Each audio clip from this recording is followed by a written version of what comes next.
betul Pak ya. Jadi soalnya hubungan antara ini kita lihat ya dari lembaga-lembaga yang melakukan knowledge management tadi itu dalam konteks rumah sakit ya, itu ada sekitar 2.700 rumah sakit Pak di Indonesia nih.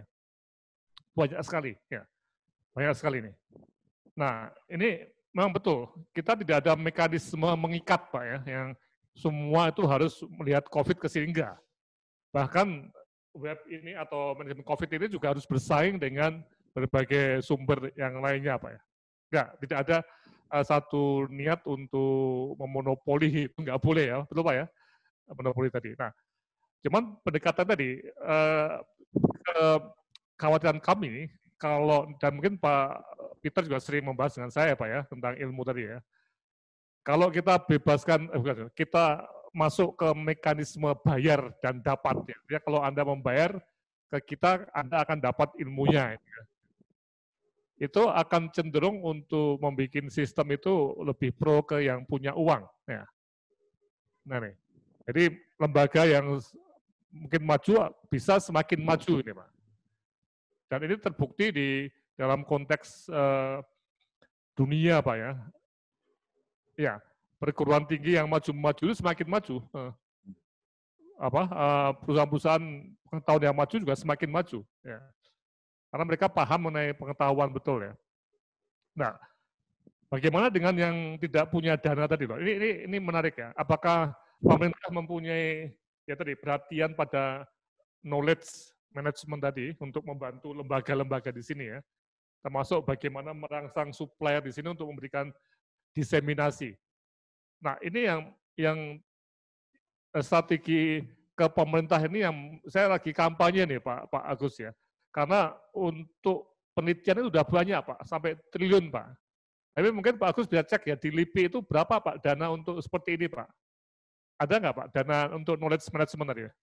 Untuk bangsa loh Pak? Nggak ada Bro.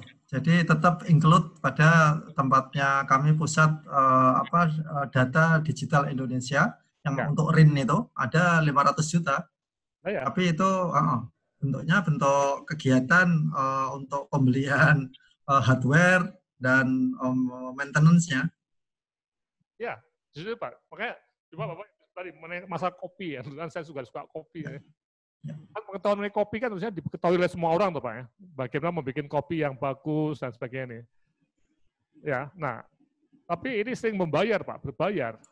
Kenapa tidak ada semacam web khusus kopi yang everything mengenai kopi ada di situ, berita terbaru mengenai kopi, pengetahuan terbaru ada di situ. Nah, dan ini yang menarik Pak. Dan pemerintah punya semacam niat untuk mengembangkan knowledge itu menjadi lebih free untuk semua orang. Nah kami di UGM ini kita mencoba untuk mengatasi ini dengan berbagai macam tadi, multiple funding tadi Pak. Ya, memang kita belum pernah, justru kita selama bertahun-tahun itu belum pernah mendapat funding dari pemerintah untuk urusan seperti ini. Jadi saat ini kalau Pak Agus katakan di LIPI pun hanya 500 juta Pak ya, itu kalau di riset di Litbang atau di BRIN itu hanya untuk satu penelitian kecil Pak ya.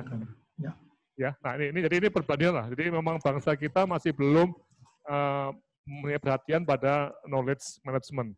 Tapi perusahaan-perusahaan terkemuka sudah Pak ya tadi ya, PLN atau Pertamina atau perusahaan multinasional, mereka punya sistem sendiri yang membuat mereka semakin baik. Ya, tapi lembaga-lembaga yang kecil-kecil seperti kelompok perusahaan kopi di kampung-kampung, mereka nggak punya uang cukup untuk membeli pengetahuan.